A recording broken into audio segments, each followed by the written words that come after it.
right. And it's smart because any good producer or composer or whomever will utilize the talents of somebody.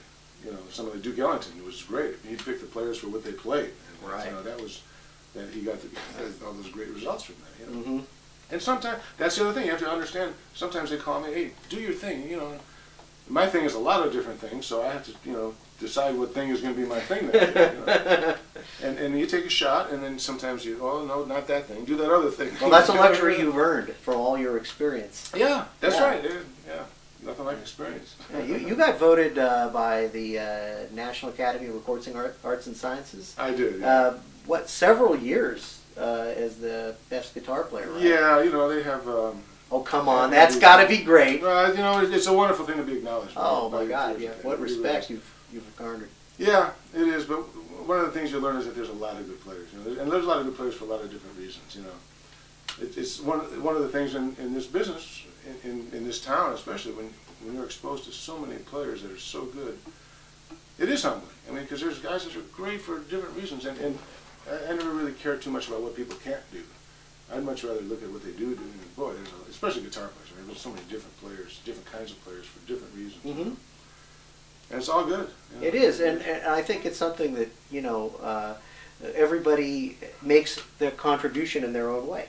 Oh yeah, no question you know, about it. Whether you're a household name or whether you're sitting in your bedroom and playing, you're that's right. You know, you're actually contributing to the culture, and I think you're making the world better too. I really do. No when you're playing music, you know. You know, I know I have a lot along those lines. I have a lot of friends that are in other businesses. You know, a friend in the shipping business, and other guys that are in different businesses, but they are guitar buffs and guitar novices, and they play.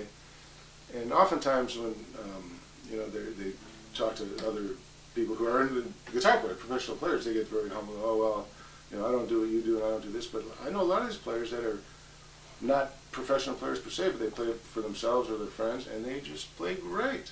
There's, Mm-hmm. I mean, you can't say, like I said, I don't care what they don't do, but boy, a lot of people have some wonderful finger picking arrangements that they do and stuff that they, and it's all, like you said, it's all furthering the cause. Right, And right. and there's nothing of a lesser quality about the novice player. You know, just because somebody isn't. In fact, there's almost something more pure about it sometimes. Somebody who just plays for the pure love of it. You know? No commerce involved. No commerce involved. It's Yeah. just actually a heartfelt, totally heartfelt thing. You know. Yeah.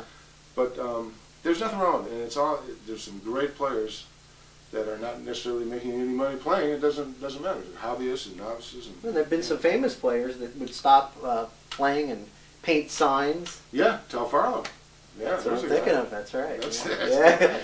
It's like Yeah. when I read that the first time, it was like, what? Isn't that amazing? Yeah. Yeah. It's like, wow.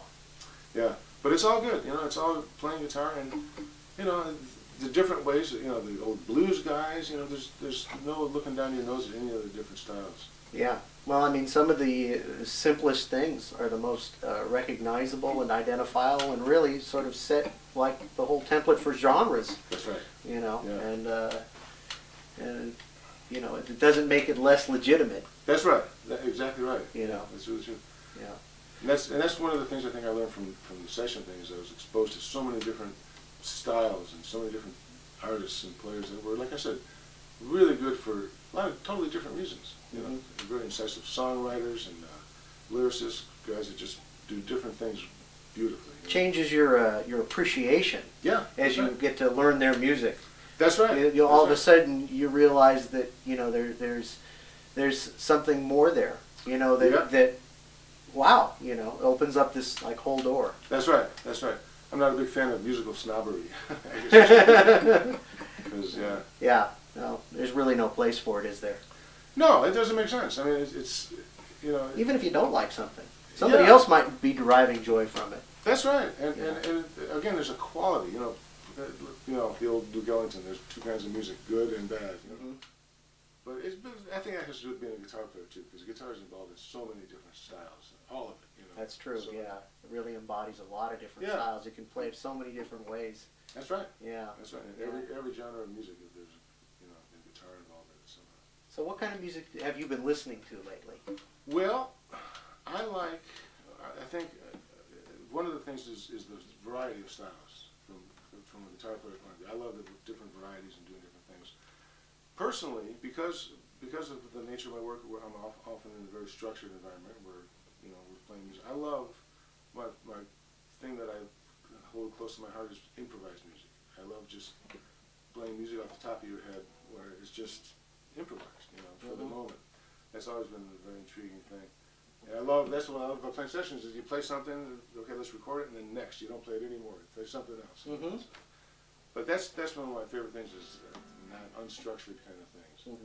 And I also love harmony. I've been a big fan of pushing the harmonic envelope into some different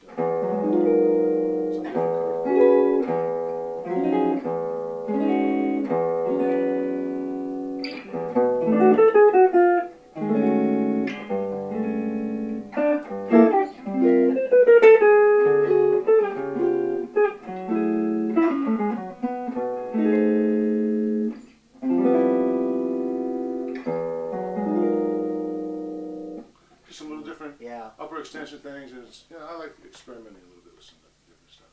I've been doing that with with Bob Zamidi and Abe Laboriel, and I've been recording another trio album, which is performing. I got a bunch of songs I've been writing, and the only parameter I usually give is here's the song, and then count it off, and then we start. And it's been a lot of fun. It's been just that, like I said, it's all for the moment, and the groove, everything changes as it goes. And it's really been some really fun music. But that's been one of my favorite ways to play. I got a song inspired from Howard Roberts. I got a guitar that I used to belong to Howard. Oh, really?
I've been listening to a lot of different things. I like to listen to the satellite radio and the cable stations and change it around from the jazz. And I like to listen to a lot of vocal. I find myself listening to a lot of the standards and the vocal stations, a lot of tunes, So, a lot of the bluegrass stuff. I like to play around with that a little bit. Yeah. That's always fun. It's all good, I like to mix it up again. Yeah. But that's been my listening a lot lately. I love listening to the new jazz stuff that's coming out. Herbie Hancock in particular always drove me, piano players. Yeah.